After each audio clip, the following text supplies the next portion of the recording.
Hi friends, मैं हूँ रजनीश। मैं आपके लिए लेकर आता हूँ सीजी रीड से रिलेटेड कोई ना कोई टॉपिक। तो मैं आज आपके लिए लेकर आया हूँ एक ऐसा टॉपिक कि जहाँ पर गैस की सप्लाई शटडाउन पर होती है या बाधित होती है, तो उस समय सीजी यानी कि एमडीपी नेटवर्क में गैस की फीडिंग कैसे करते हैं, या उस जगह पर जहाँ पर प्रेशर ड्रॉप की समस्या आती है किसी कारण से और हमें प्रेशर मेंटेन करना होता है, लाइन में गैस को मेंटेन करना होता है, तो फीडिंग कैसे करते हैं। जहाँ पर एफआरएस लगाना पॉसिबल नहीं होता है और गैस देनी हो, तो ऐसी सिचुएशन में क्या क्या ज़रूरतें होती हैं और क्या क्या चाहिए होता है और क्या सेटअप बनाना पड़ता है जिसके बाद गैस की फीडिंग की जाती है, तो उसके बारे में जानेंगे।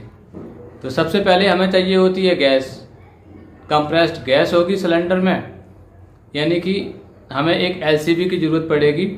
जहाँ पर प्रेशर मेंटेन करना होगा वहाँ पर एक एलसीबी, इस तरीके से एक एलसीबी चाहिए होगी, जिसमें एलसीबी में 200 बार तक से 250 बार के बीच प्रेशर भरा रहता है।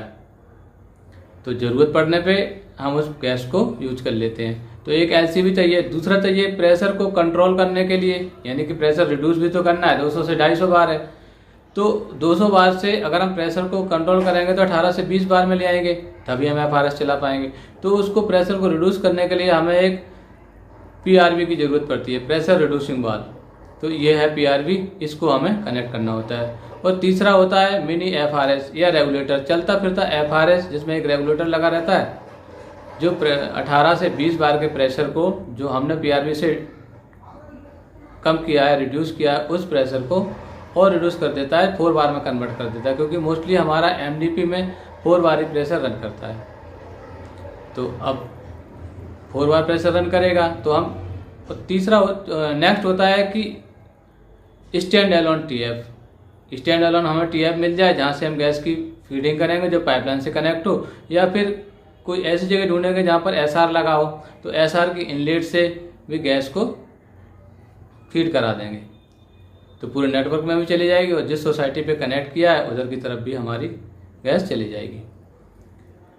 तो ये पूरा सेटअप बनाने के लिए इन चीज़ों की ज़रूरत पड़ती है। और चाहिए होता है पानी, क्योंकि अगर पानी हमारे पास रहेगा, जब हम 200 बार के प्रेशर को 4 बार में कन्वर्ट करेंगे, यानी कि प्रेशर डिफरेंस बहुत ज़्यादा हो जाता है। तो प्रेशर डिफरेंस यानी कि एकदम से प्रेशर कम होने की वजह से, ज़्यादा प्रेशर कम होने की वजह से क्या होता है, गैस ठंडी हो जाती है, गैस का एक्सपेंस होता है, तो प्रेशर लो हो जाता है। यानी कि कम, जब दाब कम हो जाता है तो गैस ठंडी हो जाती है, और जब दाब बढ़ता है तो टेम्परेचर बढ़ जाता है। तो टेम्परेचर को मेंटेन करने के लिए जब कम हो जाएगा तो बर्फ़ जम जाती है पाइप के ऊपर। तो बर्फ़ ना जमे और कोई क्षति ना हो, इसलिए हमें उसके ऊपर पानी डालते रहना चाहिए ताकि बर्फ़ ना जमे। तो इसलिए हमें पानी की भी पर्याप्त मात्रा में ज़रूरत पड़ती है। तो इस तरीके से हमें पूरा सेटअप बनाना पड़ता है।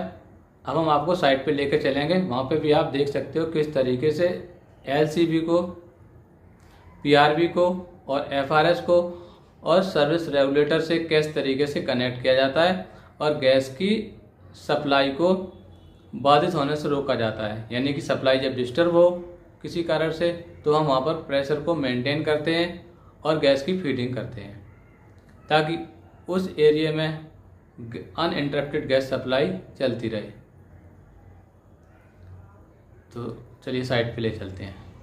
तो दोस्त देखिए, इस तरह से एक PRV pressure control ball FRS से जुड़ा हुआ है, यानी कि इसका आउटलेट एफआरएस से एक रेगुलेटर है जो उससे कनेक्ट रहता है, और ये पीआरवी का जो इनलेट है वो आपका एलसीबी से कनेक्ट रहता है, जिसमें कैस्केट यानी कि छोटे छोटे सिलेंडर रखे रहते हैं और उनमें गैस, कंप्रेस्ड गैस भरी रहती है। ये इस तरीके से ये कनेक्ट है, और ये पीआरवी जिसका इनलेट और आउटलेट है, यानी कि इनलेट आपका कैस्केट से कनेक्ट रहता है और ये पीआरवी की है जिससे हम प्रेशर की सेटिंग करते हैं। पीआरवी की से इसकी सेटिंग करते हैं। और ये एफआरएस है जो पीआरवी के आउटलेट का पाइप यानी कपलिंग जो होती है वो इस एफआरएस की इनलेट से कनेक्ट हो जाती है, और एफआरएस का आउटलेट इस सर्विस रेगुलेटर के इनलेट टीएफ से कनेक्ट रहता है, कपलिंग से जोड़ देते हैं। इस तरीके से ये सब सीरीज में जुड़े रहते हैं। इस तरह से गैस की फीडिंग टीएफ के थ्रू की जाती है। तो आज की वीडियो में बस इतना ही, मिलते हैं नेक्स्ट वीडियो में, तब तक के लिए धन्यवाद।